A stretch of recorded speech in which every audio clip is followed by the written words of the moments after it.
The night before, the battle was unusually calm. The Macedonian army was camped on the plains of northern Mesopotamia. The soldiers had marched for days, and most of them were exhausted. Yet, very few slept easily. Everyone understood what awaited them the next morning. Across the plain stood the forces of the Persian Empire. This was a state that had dominated vast territories for more than 2 centuries, from Egypt to Central Asia. And now its king, Darius, had gathered an army from across that empire to stop a single man and his comparatively small army. Alexander knew that this battle could decide everything. If he lost, the campaign would end.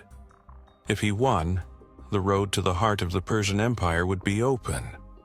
But before the armies collided, it is important to understand how events had led to this moment. Several years earlier, Alexander had crossed the Hellespont and begun his invasion of the Persian Empire. At the time, many people believed the campaign was reckless. His army was relatively small, while the Persian Empire possessed enormous resources and manpower. Yet Alexander moved quickly. He defeated Persian forces at the Battle of the Granicus. Then came the Battle of Issus, where Darius himself suffered a major defeat. After that victory, Alexander captured most of Asia Minor and continued moving east. For Darius, this was deeply humiliating. He could not allow the Macedonian king to continue advancing deeper into the empire. So he began assembling a new army. This time, it would be far larger than the one that had faced Alexander before. Satrapies from across the empire sent troops, cavalry from the eastern regions, archers from Mesopotamia, infantry from many different peoples of the empire. This was the army of a vast imperial system. But Darius made one more important decision. He chose the place where the decisive battle would occur. Darius understood that he needed to use the strengths of his army. Persian cavalry was numerous and highly mobile. In addition, he had scythed war chariots, weapons designed to smash through infantry formations. But chariots required open and even terrain. So the Persians began preparing the battlefield in advance. They selected a wide plain near the village of Gaugamela. The ground was leveled. Stones were removed. Irregularities in the terrain were smoothed out. The result was a vast open field, perfectly suited for maneuvering thousands of cavalry and war chariots. Darius wanted the battle to take place here. On this plain, his army could fully exploit its numerical superiority. When the Macedonian army approached the Persian camp, it became clear that battle was inevitable. That evening, Alexander's generals gathered inside his tent. One of the most experienced commanders, Parmenion, proposed an unexpected idea. He suggested attacking at night. The Persian army was enormous. In darkness, it would be difficult for them to maintain order. A surprise night assault might cause confusion and allow the Macedonians to disrupt the enemy formation before a proper battle even began. But Alexander refused. He said he did not want to steal victory in the night. At first, this sounds like pride, perhaps even a kind of chivalry. But there was also a practical reason. A night attack could create confusion within the Macedonian army as well.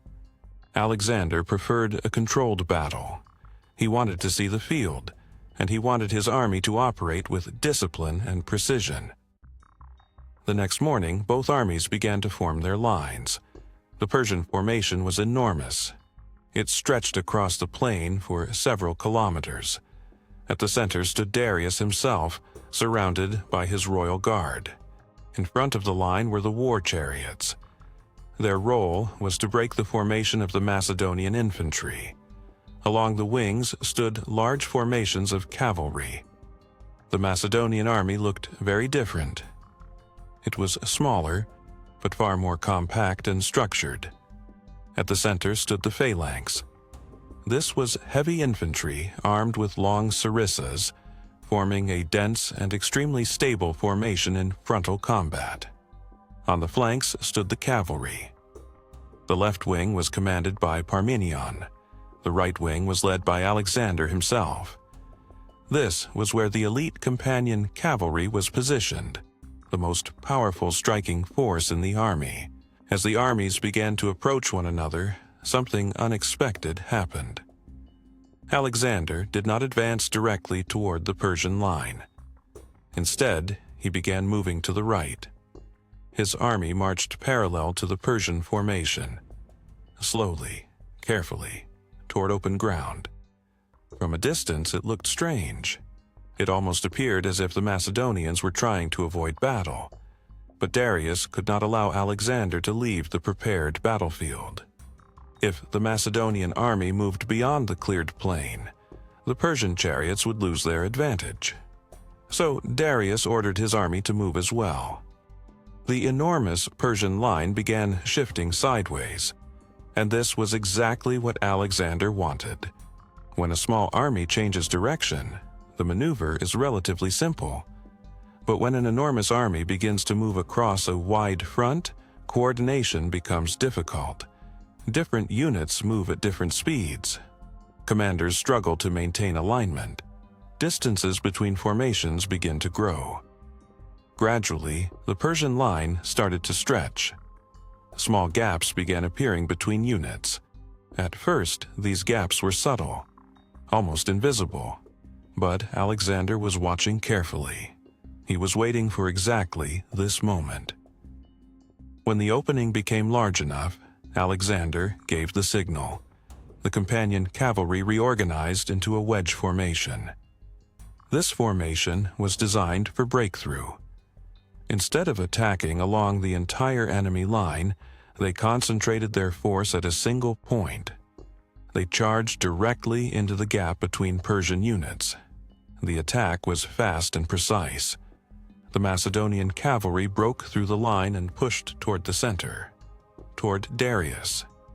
At the same time, events on the other side of the battlefield were becoming dangerous. Persian cavalry launched a strong attack against the Macedonian left flank. Parmenion's forces were under heavy pressure. If that flank collapsed, the Macedonian army could be surrounded. Yet Alexander continued pushing forward. Ahead of him was the decisive objective: Darius himself. When Darius saw the Macedonian cavalry approaching the center, he understood the danger. If Alexander broke through completely, the Persian king himself could be captured or killed, and the entire army depended on his presence. He was the symbol of command and stability. At that moment, Darius hesitated. His chariot turned. He began to withdraw from the battlefield. For such a massive army, that moment was decisive. When the king leaves the field, confidence disappears. The center began to waver, and once the center wavered, the entire formation began to collapse. When it became clear that the Persian army was retreating, the outcome of the battle was decided.